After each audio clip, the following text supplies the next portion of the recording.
Some scenes in this program have been reenacted, including the depiction of certain crime scene investigations.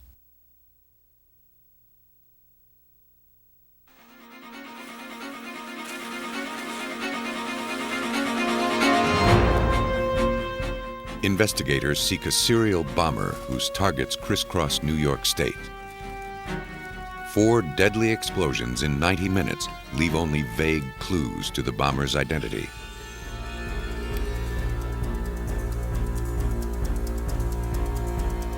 Detectives in Florida rush to the scene of a massive explosion at a lavish estate. Somewhere in the twisted wreckage lie clues that will lead them to the killer.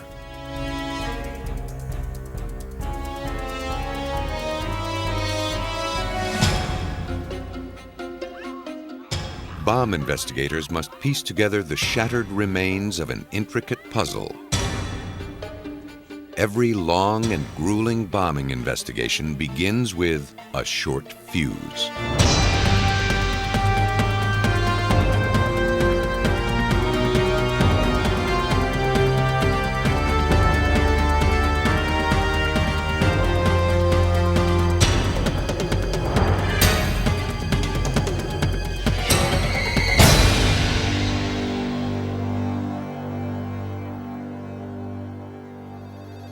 Eleanor Fowler of West Valley, New York, had no idea the phone call she received a few days after Christmas in 1993 would be a prelude to death. A delivery service asked for directions to her house so they could deliver a package.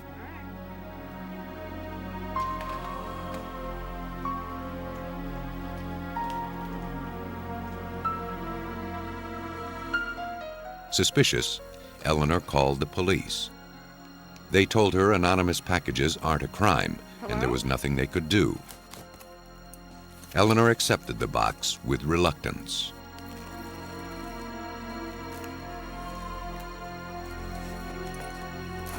She cut into it and removed the crumpled newspaper.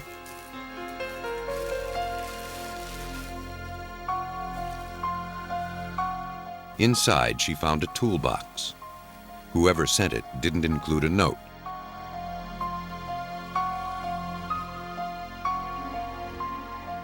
She flipped the latch and lifted the lid, triggering a fatal explosion.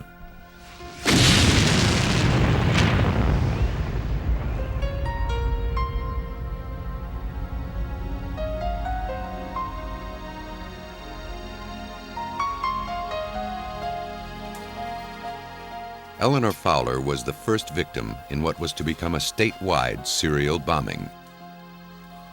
5 more bombs, concealed inside identical toolboxes, were delivered throughout northern and western New York within 90 minutes.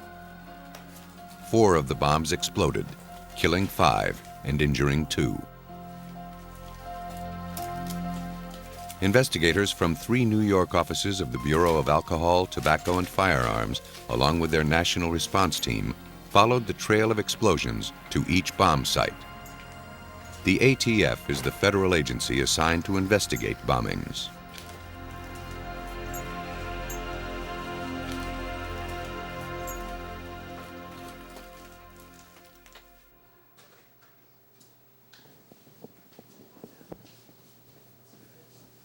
Special Agent Scott Sammis of the Rochester Bureau of the ATF was one of the first agents to respond. The investigation starts on December 28th, 1993, when I receive a phone call from my supervisor, who tells me to respond to Buffalo. He's had several bombings, possibly several deaths. Please come out there and assist. I'm in Rochester. I'm an hour and a half away.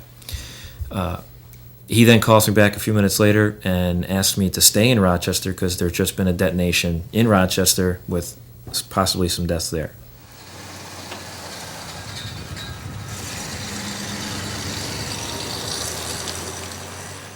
The 4 simultaneous bombings would stretch the limits of the ATF and other law enforcement agencies. At each scene, investigators' first task was to find every piece of evidence, no matter how small, no matter how inconsequential it looked.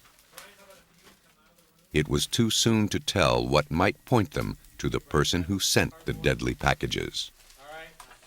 Much of the evidence consisted of small fragments coated with explosive residue.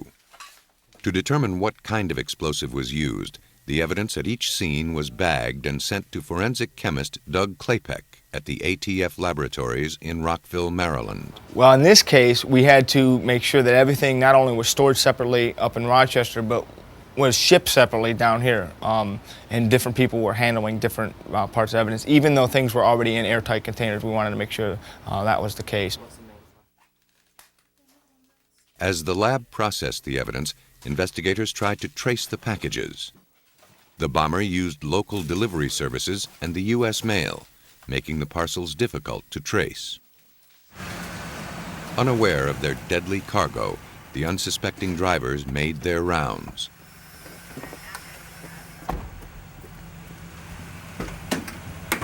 The packages, weighing about 16 pounds, looked harmless enough. How could the delivery people know they were laden with death? Not all the bombs reached their targets. When one driver tried to deliver a package to Corrections Officer Scott Kemp at the New York State Penitentiary, he learned Kemp wasn't working. The penitentiary couldn't accept the package. Aggravated at the delay it would cause him to redeliver it another time, he threw the box into the back of his van. Through sheer luck, the bomb didn't detonate. This bomb and another that malfunctioned were disarmed by the Erie County Sheriff's Bomb Squad. They provided investigators with an important break in the case. They now could look at how the bombs were built. Inside this device, after is tripped by opening it up, this would trip the device. Not doing the latch, but opening it up like this would trip the device, like that. That would cause the detonator to explode inside here and hit this about 4 pounds of dynamite. Also included inside of this device was about 11.5 pounds of shrapnel. And these shrapnel pieces were of 28 different varieties. Propelled by the dynamite, each piece of shrapnel travels 10 times faster than a bullet. Moving at 14 to 15,000 feet per second, the shards can tear through solid concrete. Explosives are grouped in two categories: high explosives and low explosives. High explosives like dynamite and C4 are the most powerful.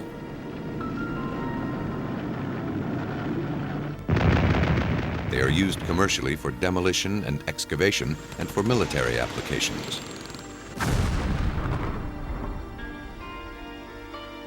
Very stable to work with, high explosives require a great amount of force, a detonator, to set them off.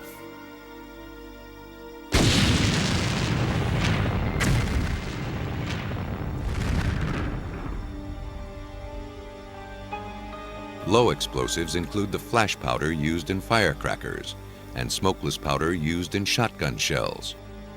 They're easier to ignite than high explosives and are the explosive of choice for amateur bombers. By looking at the degree of destruction at the New York bomb scenes, investigators knew immediately that it was caused by high explosives. James Crippen, a 9-year veteran with the Colorado Bureau of Investigation, trains law enforcement agencies to conduct bomb investigations at the scene and in the lab. He's seen his share of the havoc wrought by high explosives. Certainly a pound of C4 is going to do a whole lot more damage than a pound of black powder. You know, a pound of black powder, you know, make a pretty good bomb, but you know, a pound of C4 will, you know, can devastate a building. I mean, you're talking a difference in detonation velocity of anywhere from 1,200 to maybe 1,800 feet per second for black powder to in the neighborhood of 25,000 feet per second for C4. So there's a lot more force involved, a lot more shattering force. But sometimes people can survive a bomb blast, even from a high explosive. Roosevelt Town resident William Lazor was a target of the New York serial bomber, but his suspicion saved his life. When Lazor picked up his package from the post office, the clerk joked that it might be a bomb. Though the clerk was trying to be funny, Lazor was careful enough to open the toolbox with his rake. That added bit of distance and caution saved his life when the bomb exploded. Several hundred miles away in Cheektowaga, Robert Fowler was less fortunate. Eleanor Fowler's husband received his package at work. These pictures were taken from a surveillance camera that captures a still image every few seconds. They count down the final moments in the lives of Robert Fowler and his co-worker, John O'Donnell. Just before the explosion, another co-worker, Jeffrey Camp, offered to open the package with his pocket knife. The blast was so powerful, it threw Fowler some 15 feet down the hallway. Miraculously, Camp survived and can be seen fleeing the scene for help. 6 bombs, 4 explosions, 4 counties in New York State. Each unexploded bomb was nearly identical, packaged in a toolbox and mailed from Buffalo. The bombing shared another element. All the intended victims were related. All the family members are interviewed. There were other family members who were not targeted, who were found and interviewed, and who survived. And everyone was asked, who do you think might have done this? And everybody said, well, Mike Stevens. Maybe he did it. 56-year-old Mike Stevens had a girlfriend named Brenda Shavir. Everyone targeted in the bombing was related to Brenda. The connection might have been a coincidence, except for one more revealing detail. 3 months earlier, the Monroe County Sheriff's bomb squad told Sammis that a restaurant manager near Rochester found more than 100 sticks of dynamite near a dumpster. The code numbers on the dynamite matched the dynamite in the unexploded bombs. Investigators traced the numbers to the Kentucky Powder Company. The firm, housed in a quarry, sold blasting supplies. Employees gave Sammis a description of a man who had purchased 55 pounds of dynamite and 50 blasting caps 4 months earlier. Sammis's investigation revealed this man to be Earl Figley, a close friend of Mike Stevens. Sammis questioned Figley. Presented with all the evidence implicating him, Figley confessed that he and Stevens made the bombs and sent them to Brenda's family.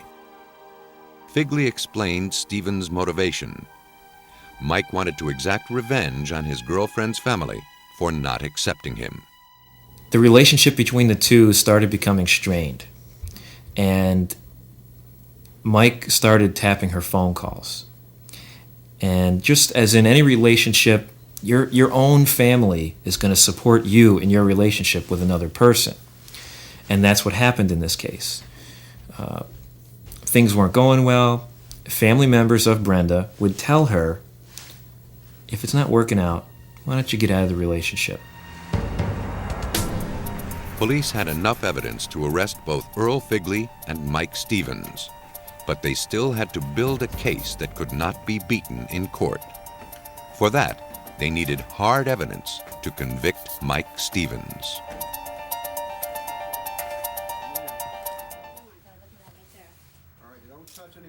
In New York in 1994, detectives continued to follow every lead as they built their case against a serial bomber. While Mike Stevens and Earl Figley were in jail, the ATF National Response Team searched Figley's hotel room. They found boxes identical to the ones used to send the bombs.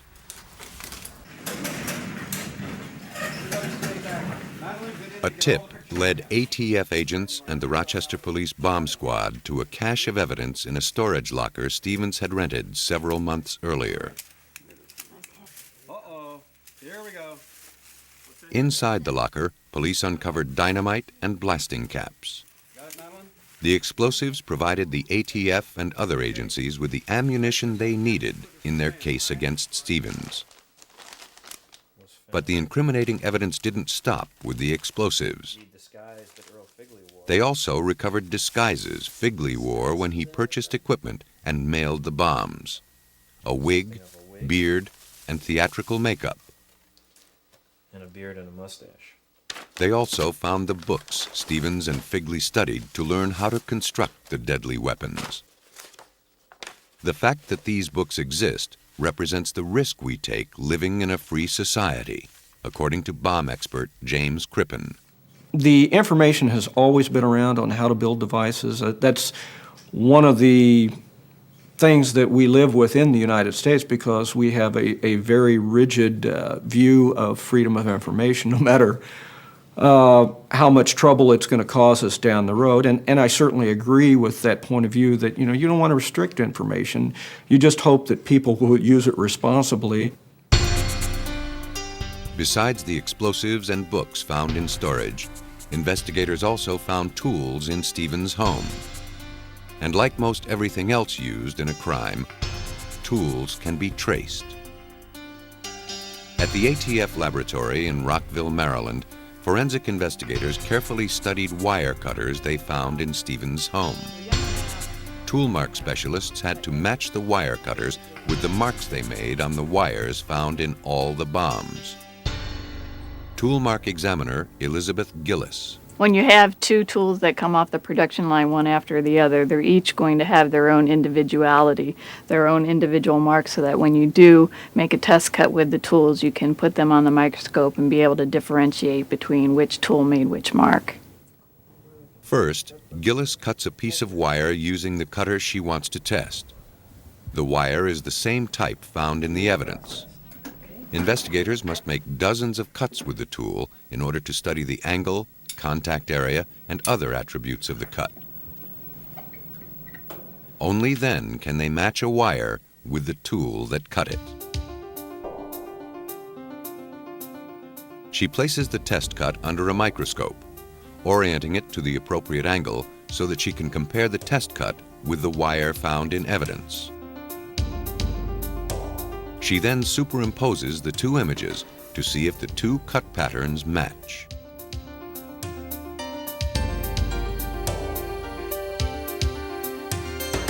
In the case of Mike Stevens, investigators made a successful match. The wires used in all the bombs had been cut by the wire cutters found in the basement of Stevens' house.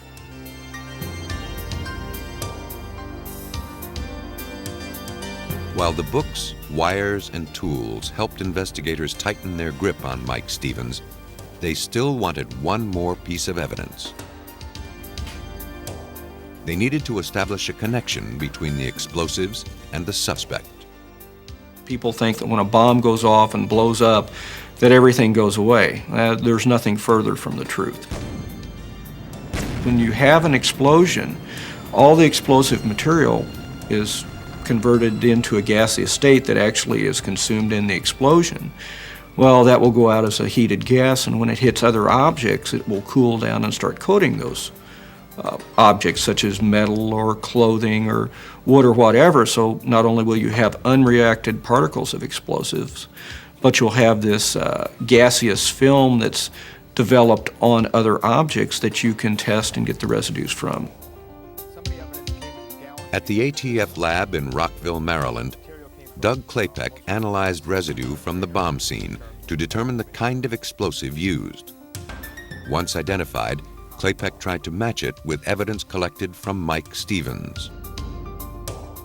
The residue from explosives evaporates quickly, so samples of the debris were packed in airtight canisters. To test for explosive residue, Klapek had to capture it as it dissipated.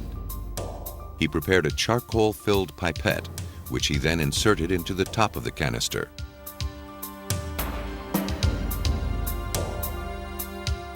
The apparatus was then attached to a vacuum.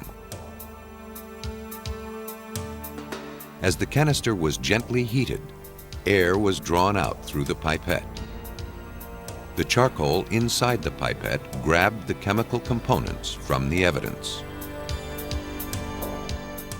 These chemicals were analyzed to see what explosive they came from. The test confirmed that dynamite was the explosive used in these bombs. Next, Klapek had to prove that Stevens and Figley had recently handled dynamite. If they had, its residue would have remained on their clothes.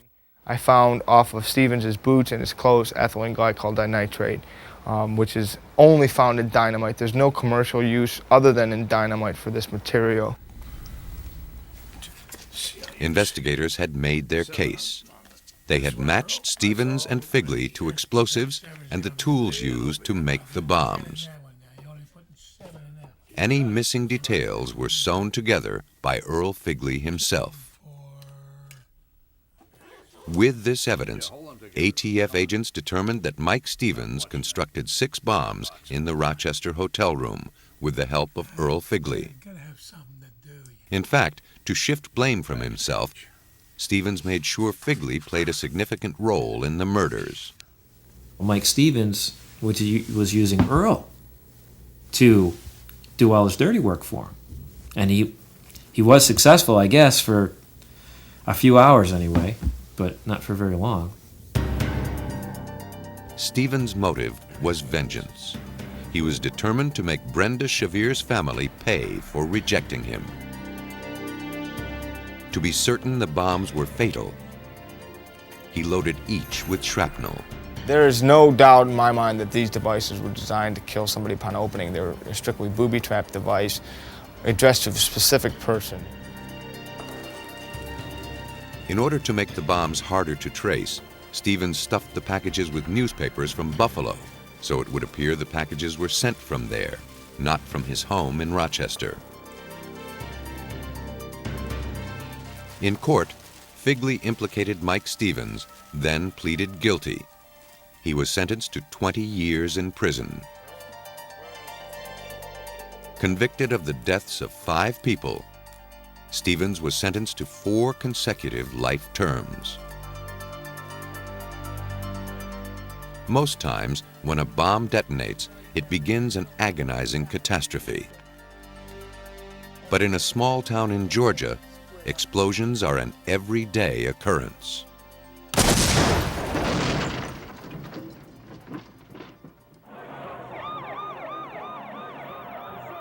Worldwide, the number of bombings is increasing every year. An alcohol, tobacco, and firearms study revealed that from 1990 to 1994, the number of reported bombings nearly doubled in the United States alone. Pete Maston, head of ATF training, has investigated explosions for more than 30 years. Well, the typical bomber is perhaps the ultimate coward. The typical bomber doesn't face, nor do they want to face their opponent. They would much prefer to use whatever subterfuge and cover they can. To make sure these criminals are brought to justice, the ATF brings young investigators and students to this testing ground in Brunswick, Georgia, to teach them how to catch a bomber. Here, the ATF trains evidence technicians, fire investigators, schematic artists, and explosives technicians. At the academy, each skill is refined by repetition. On this day, ATF bomb scene instructors will test their students' knowledge by detonating 3 car bombs, simulating real crime scenes. The men building and packaging these explosives are highly trained experts. Their job is as delicate as it is dangerous.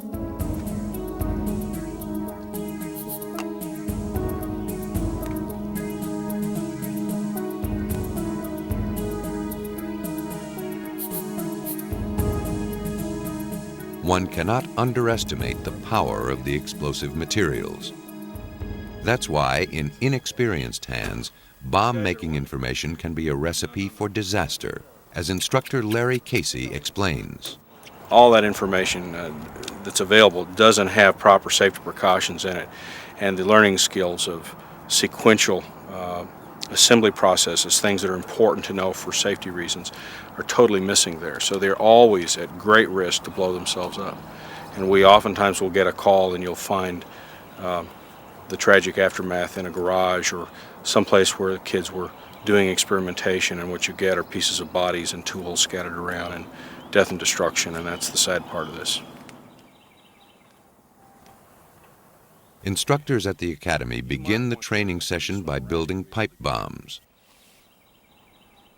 These bombs are not mock-ups, they are real. The explosive powder must be filled with great care. Just a few grains stuck in the pipe thread could trigger a blast. A small spark or even static electricity could ignite the powder.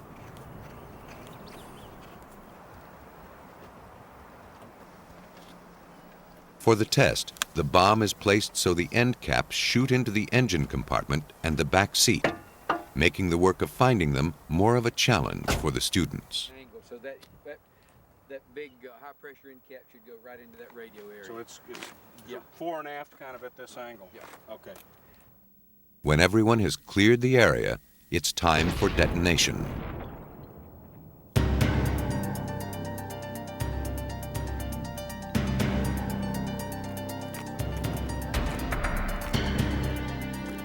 After the explosion, ATF investigators inspect the wreckage.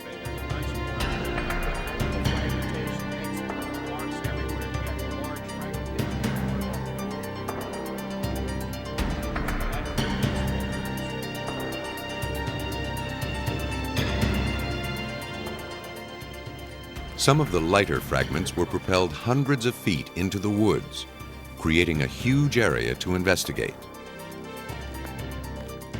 These fragments provide the students with valuable clues about the makeup of the bomb and where it was placed inside the car. In the field, nothing can be overlooked. Investigators have only one chance to gather evidence. Once the scene is released, it's going to be very difficult, if not impossible in some cases, to come back into that scene or to recreate that scene hours, days, or weeks later. So it's a one-shot opportunity for perfection.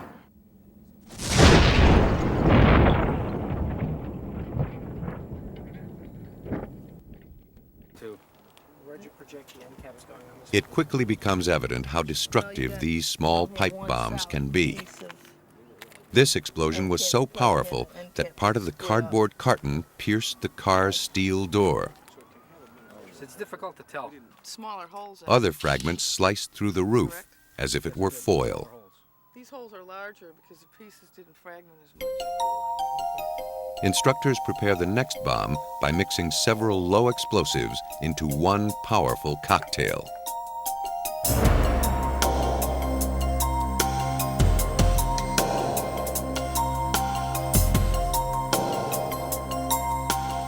The work is nerve-wracking.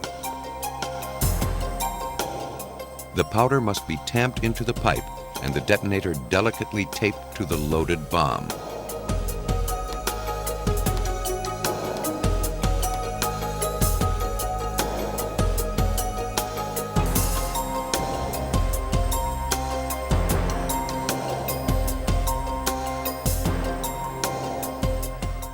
In some cases, the seat cushions are wetted down to prevent fire from destroying evidence the students will need to work with.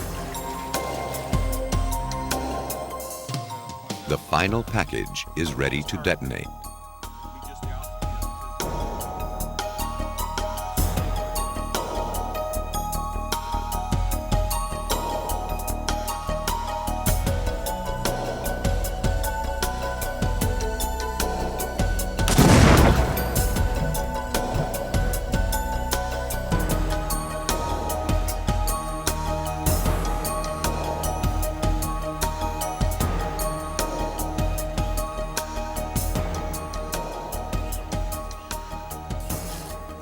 After the explosions, the students divide into teams.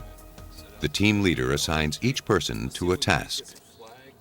Charlie, Ray, Rick, Frank, Joe.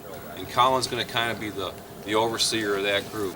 What you found, if you feel like you found something that's a really critical piece of evidence that's going to give us, particularly the guys that are on the car, to give them an idea on what the device is, to help them look more deeply into certain things. Let's bring that up. The students work together to investigate the bomb scene. In the field, ATF agents have to work quickly and under a great deal of pressure. Students are taught early on they will have to work with state and local authorities, laboratory technicians, and most importantly, each other to solve a crime. One team begins its work by forming a perimeter around the scene. Then they divide the area into quadrants before they begin their search for fragments.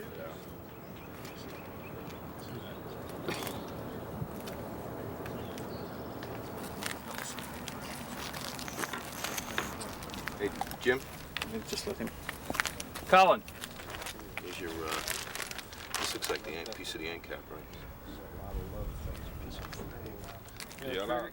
The students walk along the tarmac, advancing as a team so they don't miss any shard of evidence. Each piece is then identified with a chalk circle or a small orange cone and assigned a number. In an explosive scene like this, evidence numbers can reach into the thousands.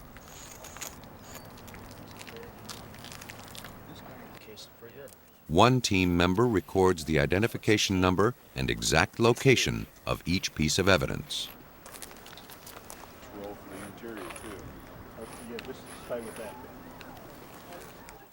Distances between the fragments are measured to plot their location.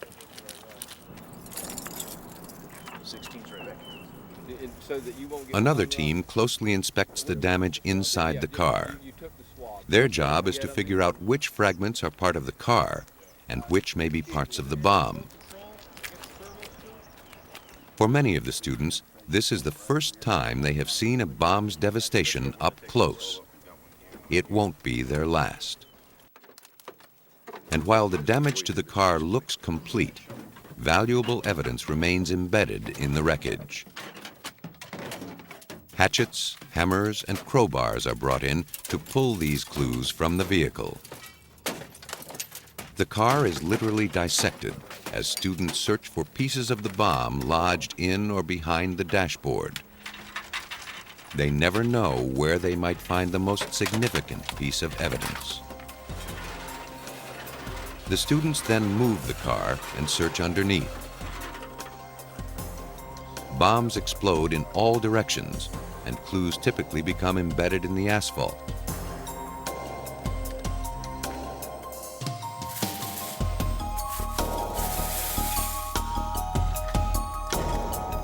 Inspectors then sweep up what remains of the scene.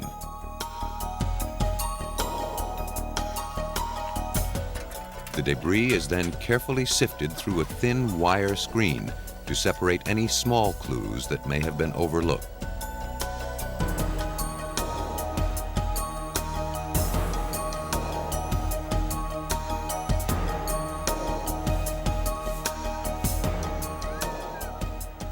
Instructors intensify the pressure and pump up the realism by adding a chaotic element to the bomb scene. They're called survivors.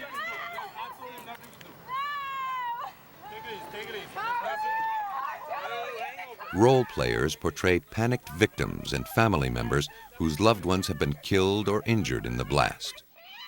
The scenarios are built on actual occurrences. The students must learn to be firm but compassionate in the emotionally charged atmosphere. As the actors rush toward the bombed-out car, they're stopped by students who must be able to comfort them and keep them clear of the investigation. Once the scene is cleared, it is photographed and videotaped. Fragments are then collected and sent to a lab.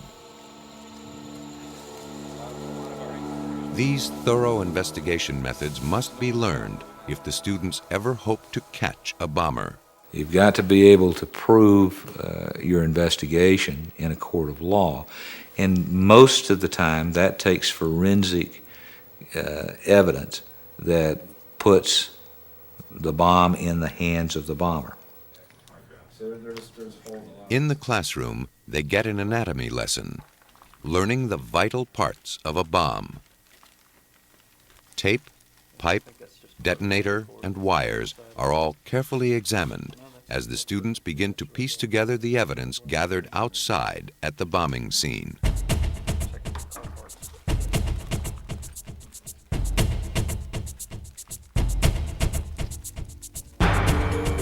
The need for well-trained ATF investigators is crucial for crime solving. Usually, when a bomb goes off, the bomber is miles away. But in a case in Florida, he struck frighteningly close to home.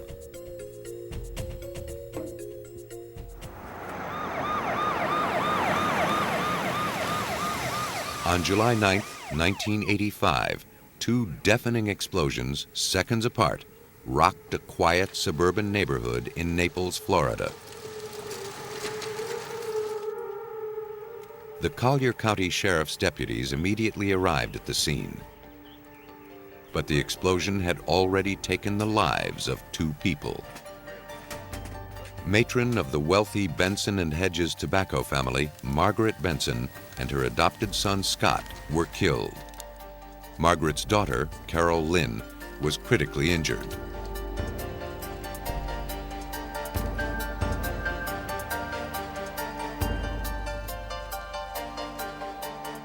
The sheriff's office knew this type of devastation was no accident. They called the ATF for help. Special Agent Ralph Ostrowski worked the investigation.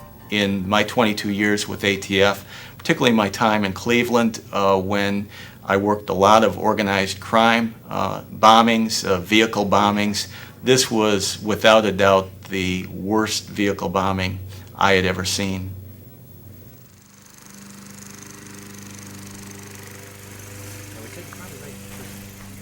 Ostrowski and his team immediately set out to discover what caused the destruction. Debris from the exploded Chevy Suburban was spread for yards around. Oftentimes, especially in a bombing of this magnitude, debris can be spread hundreds of feet well beyond what you think it would be. ATF agents worked with police to establish a procedure to conduct the evidence gathering. The agents had done this many times before, and they knew this case was going to take a lot of time to solve.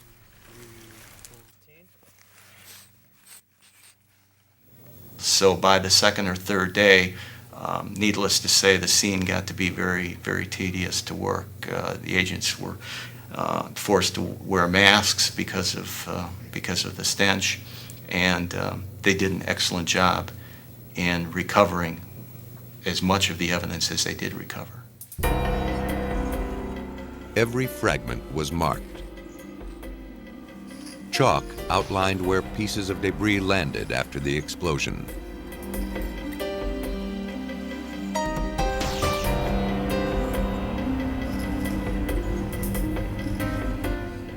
It didn't take long to discover the probable cause of the explosion.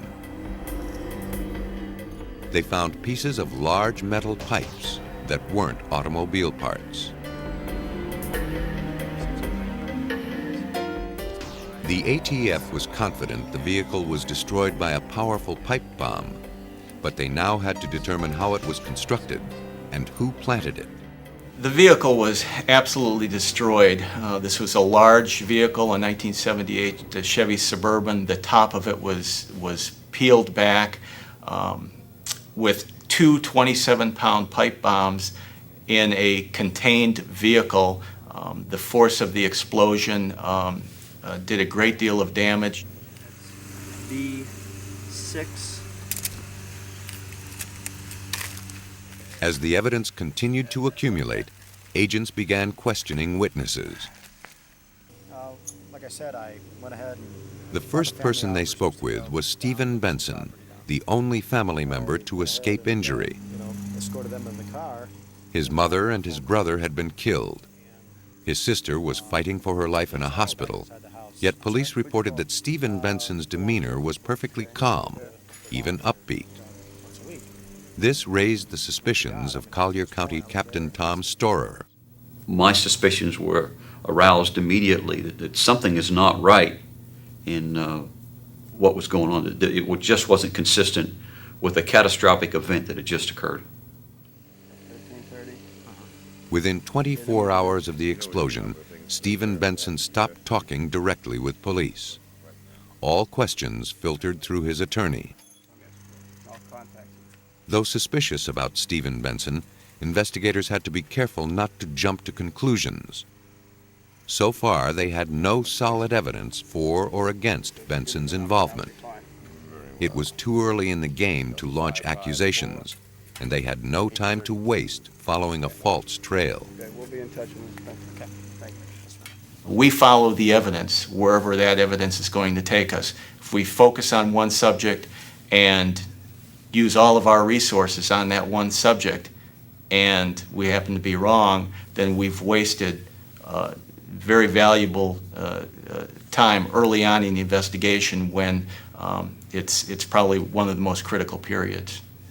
Back at the sheriff's office, investigators began to study all the evidence from the scene, including pieces of electronic circuitry and batteries, elements of a trigger device. They knew that whoever planted the bomb had some expertise in assembling electronics. Ralph Ostrowski and Jack Gant began to study a schematic artist's map of the explosion, giving them a clear look at the epicenter and direction of the blast. The purpose of these sketches that we're looking at here today is to assist the investigator when he testifies in court. He'll be asked by the defense where each piece of these articles were picked up, and he must be able to testify that he picked these articles up in a location around the car. He must be able to provide testimony of what this article is. He must be able to tell the date and time he got it and identify it later that this is the item that he picked up the particular day of the crime.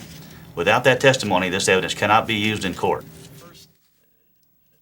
The schematic shows where every speck of evidence was found after the blast. Their small size and great distance from the car are testament to the tremendous power of the explosion as it tore through the vehicle. Once the maps were drawn and the evidence was collected, the investigation moved north. Fragments gathered at the scene were taken to the ATF laboratory in Atlanta, Georgia. Here, investigators would try to make sense of the twisted wreckage of the vehicle.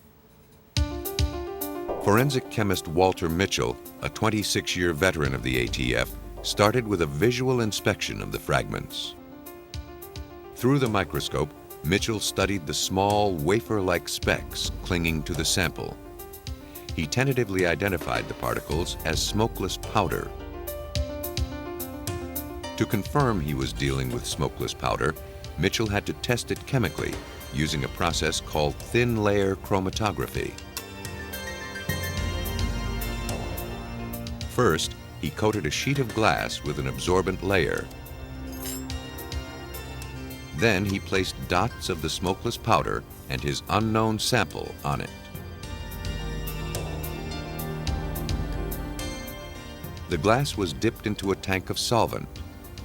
As the solvent was drawn up the absorbent layer, it carried with it small quantities of the dissolved powders. If the powders were the same, they'd migrate the same distance up the glass, forming streaks of identical length and color. Mitchell removed and dried it. Then he put the glass under ultraviolet light to compare the colors of the streaks. In this case, the color of the smokeless powder and the unknown sample matched. A comparison of the lengths of the streaks matched too. The test confirmed Mitchell's suspicions. Smokeless powder was used to blow up the vehicle in Naples, Florida. But scientists in the laboratory could not find any way to link the bomber to the bomb fragments. That evidence would have to come from somewhere else.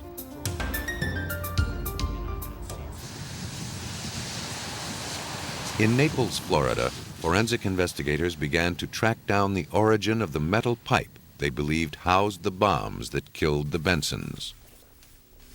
pipe manufacturers stamp a maker's mark on their products. Fortunately, enough of the logos survived the blast to be identified.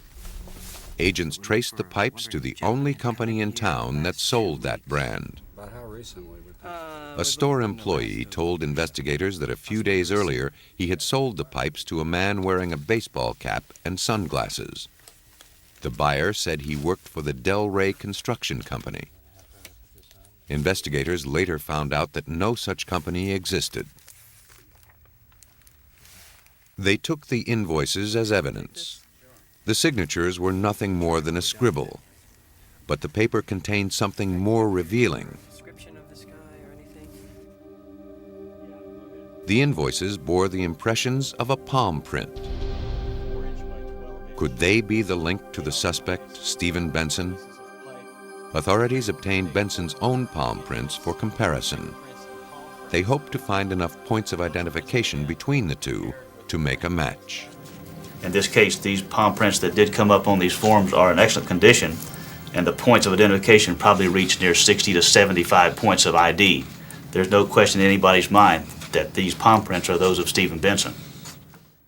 We have an item we'd like to show you that A background check on Stephen Benson uncovered his fascination with explosives. In a high school yearbook, a dedication he wrote to an old girlfriend read, "I hope to see you this summer, then we can bomb around." We had developed information that he started experimenting with explosives back many years ago in Pennsylvania. We had talked to witnesses that saw him with firecracker, M80, M100 type of devices, using copper tubing, using remote control to set off some of these firecrackers.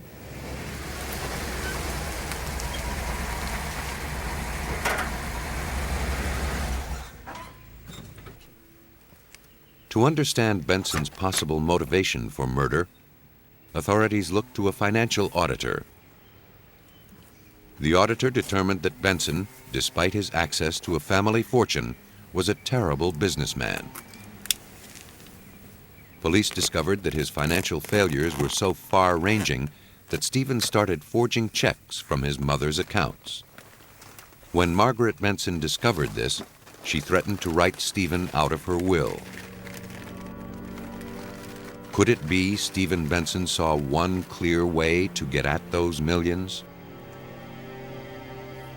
Investigators believe Benson used his expertise in electronics to construct the two deadly bombs and the trigger device he used to set them off.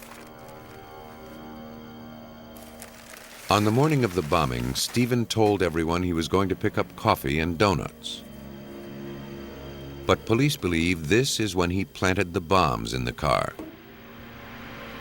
Once that was done, all he had to do was trigger the bombs, and a family fortune would be his. Or at least that's what he planned.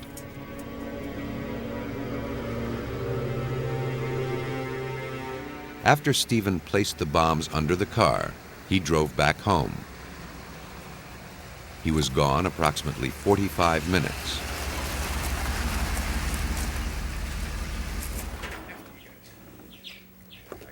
Carol Lynn, Margaret, Scott, and Stephen set out to drive to the Gulf Coast to survey property for a new house. Carol Lynn reported that Stephen calmly walked side by side with the group, giving no indication of the tragedy he knew he was about to ignite. But as they were all about to get into the car, Carol Lynn noticed something was wrong. Carol Lynn was able to tell us that the morning they got into the vehicle to leave, that things didn't look right at that point. She noticed that Scott was the driver. That was very rare that Scott was ever the driver. She noticed that Mother was in the front seat. Mother was seldom in the front seat, and that was her place because she got car sick a lot. According to his plan, Stephen made sure everyone got into the car.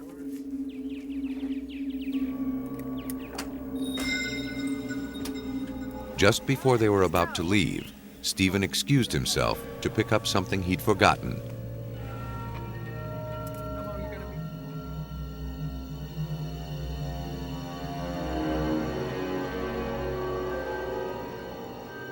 he disappeared inside the house.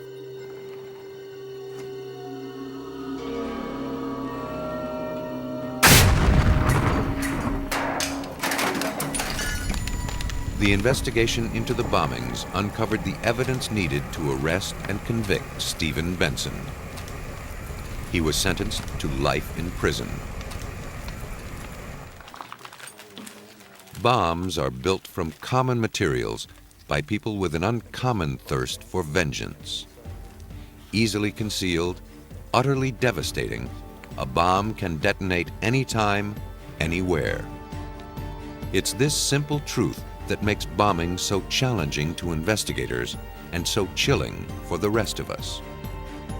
But investigators have the advantage. When a bomber does strike, he always leaves his weapon at the scene of the crime. And with it is the residue of his guilt.